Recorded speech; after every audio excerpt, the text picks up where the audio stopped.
BPL 2024-25 মৌসুম হলে Rangpur Riders ছেড়ে সাকিব আল হাসান ভিড়বেন শাকিব খানের দলেই। ঘটনা কি এমন হতে যাচ্ছে? সাকিব আল হাসান, শাকিব খান, রিমার্ক হারলানে জোটবদ্ধ। এখন পর্যন্ত রিমার্ক যেখানে গিয়েছে সাকিবের উপস্থিতি শতভাগ সেখানেই। সেই ধারাতে সাকিব আল হাসান বিপিএলে দলছুট হবেন কি করে? অ্যাম্বাসেডরের ব্যাপারটাও যে থাকে। সেপ্টেম্বরে প্লেয়ার্স ড্রাফট, সাকিব আল হাসানকে ছো মেরে ধরবেন তো শাকিব খান। সাকিব যেহেতু নাম্বার ওয়ান, তখন নাম্বার ওয়ান সাকিব আল হাসানকেই তো ঢাকার পরিবারে যুক্ত করার পরিকল্পনাও করবেন পাকা। বাংলাদেশ ক্রিকেটের বর্তমান পরিস্থিতি সামনে ভালোর দিকে যাবে। শাকিব খান ভালোর সাথেই তো থাকেন সবসময়।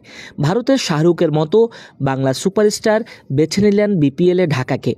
বিপিএলের খোল নলচেই তো পাল্টে যাবে সামনের দিকে। কুমিল্লা দল চালাবে কি চালাবে না তা নিয়ে অনেক ধোঁয়াশা। জানা গেছে শাকিব খান ঢাকার দলটা করবেন সোনালী অতীতের ঢাকার মতোই। জোড়াতালির দল মোটেও করবেন না গেল কয়েক আসরের মালিকদের মতো। একজন দেশসেরা পাকা জহুরি থাকবেন টিম গঠনের কাজে। ঢাকা বিপিএল ইতিহাসে এমন একটা দল যারা 7 বার নাম পরিবর্তন করেছে। শাকিব খানও এসে নাম পাল্টাবেন একদম পরিষ্কার। ঢাকার বিপিএল রেকর্ড দারুণ ছিল একটা সময়, তবে 2019-20 মৌসুম থেকে অজানা কারণে দলটার অংশগ্রহণই ছিল সন্দেহজনক। যারাই দলটার মালিকানায় ছিল তারা টার্গেট কিছু ক্রিকেটার দিয়ে দলের পরিস্থিতি খারাপ করেছেন, নিজেদের স্বার্থ আদায় করেছেন। মালিকদের কারোরই খুঁটির জোট ছিল না বললেই চলে। দফায় দফায় টিমের ভেতরে অপ্রীতিকর ঘটনার রেকর্ডও আছে। সাকিব আল হাসান যদি ঢাকা টিমে ফেরেন তাহলে পুরনো সুখ্যাতি কি ফিরে আসবে? যখন সাকিবরা ঢাকা গ্ল্যাডিয়েটর্সে খেলেছে তখন দলটা চ্যাম্পিয়নও হতো। 2012, 13, 16তে শিরোপার মুকুট ঘরে তোলে ঢাকা ফ্র্যাঞ্চাইজ। শুধু তাই নয়, 2016, 17 ও 2018, 19 মৌসুমেও হয়েছে রানার আপ। সাকিব 2012 আসরে ছিলেন খুলনাতে, সেবারও টুর্নামেন্ট সেরা হয়েছিলেন। 2013তে যখন ঢাকায় প্রত্যাবর্তন করেন সেবারও টুর্নামেন্ট সেরা। 2017তে ঢাকা ডায়নামাইটসের ব্যানারে সাকিবরা হন রানার আপ।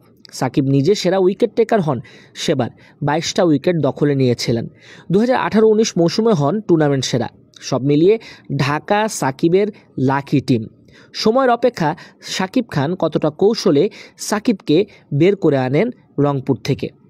এদিকে কুমিল্লা ভিক্টোরিয়ান্সের আপডেট ছাড়া বাকি 6 দলের আপডেট মিলেছে তারা বিপিএল খেলতে রাজি।